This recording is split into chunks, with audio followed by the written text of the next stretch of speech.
Эрхэм хүндэт хамбогчуудаа, эрхэм хүндэт галбачуудаа, та бүхэн сайхан байрлацгааж байна уу? За бид 2018 оны 9-р сарын 12-наас хойш зүтгэлүүд тайлан гаргаад 5-6-7 хүн ажиллаа энэ номнууд дээр. Тэгээ ямар ч өнөөдөр хамгийн сүүлд баярын хуралд эхлэхийн 3 минутын өмнө л ном маань орж ирлээ. Хамбогдын түүхэн арман 3 бот арманыг хийх ёстой байлаа. Харамсалтай нь одоо нэг арман хараахан бүтсэнгүй. Гэхдээ энийг би алдаа гэхээс боломж гэж ойлгож байна. Яг гэвэл ерөөсөн 2021 онд ардын уушгилын 100 жил болно. 100 жилийн ойгоор би энэ суманда сонгодог түүх буюу эсвэл одоо харьцуулсан хамбог цомыг Монгол улстай Монголын улсын түүхийг дэлхийд харьцуулсан түүхийг гаргаж ирэх гэсэн ийм алсын бодлоо хөтлөгдөд одоо өнөөдөр явж байна. Ямар ч байсан хийж чаднаа гэсэн болж байна. Би энийг боломж гэж харж байна. Энэ гарч ирэх үг. Хамбогдын ардмж гэсэн илүү сайхныг олж уншина хаа гэж болж байна. Өнөөдөр яг 9 сарын 12-нд засаг дарга маань над дүүргөө гэсэн өнгөрсөн оны өнөөдөр амжуулж ирлээ. Ямар ч сан 3 минутын өмнө да ачааг нь боолгоод халуун номыг ардмны хангардаа тавьж чадсан да би өнөөдөр баяртай байна. За танд баяр хүргэе. Энэ өнгөрсөн 95 жилийн түүхийг одоо та хин дэмжлэгтэй бас бичив бүтээ олдоц материалын олдоц ер нь хэр байваа?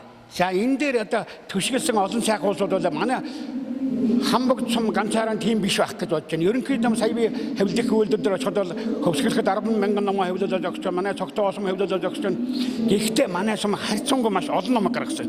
Чиглэлээр бас хамбогдын шууд, галбын говийн ганган цэцэгч, хамбогдын хадны сүгдөрөгч гэдэг юм уу. Ингээд хамбогдын газрын цэцгийн домог, ингээд хамбогдын түүхэн товчтой ингээд хэвлэх миний мэдхээс маш 60 ном байдгийг. За тэгэхээр ерөөсөө манай хамбогд бол түүхэн бичиж үлдээ, түүхчээл ингээд үлдээгээд сурцсан болсон юм. Үүнд надад тусдын болсон бол дэлгэр завын буян тогтох гэж одоо төр нийгмийн зүтгэгч мундаг хүн байна 30 гаруй жил сумын ташаалга хийчихсэн. Хоёрдугаар дамжин сунгоо гэж мөн бас төр нийгмийн зүтгэгч зохиолч яруу найрагч юм хүн байна. Гуравдугаар цогцмын амгалан гэж одоо бас амжилтын түүхийг бичсэн бас яруу найрагч ийм хүн байлаа. За дөрөвдүгээр тэр инкэтгсэн амгалан гэж одоо маш сайхан одоо амгалан гэж одоо бас яруу найрагч байсан. Инкэт гэсэн одоо инкэтийн хэн гэж одоо алдармаа гэж нэг бүсгүй байлаа. Тэр надад маш их тусвал компьютер дээр шивх хэмийг одоо надад хуваалцаж шивжээс маш сайн ажилтай тийм охин одоо болгон сумын харьяа тийм охин бас гихмитийн олон тэгээд доктор профессор Чулуунгаа түүх археологийн хөрөлнгийн захирал Чулуунгагийн дурдахгүй гэж болохгүй. Тэр бол одоо надад зааг үгүй гэхгүй заа гээл ингээд миний бүх юмыг уншаад ингээд түүх талын юмыг хийгээд өгч явчихсан.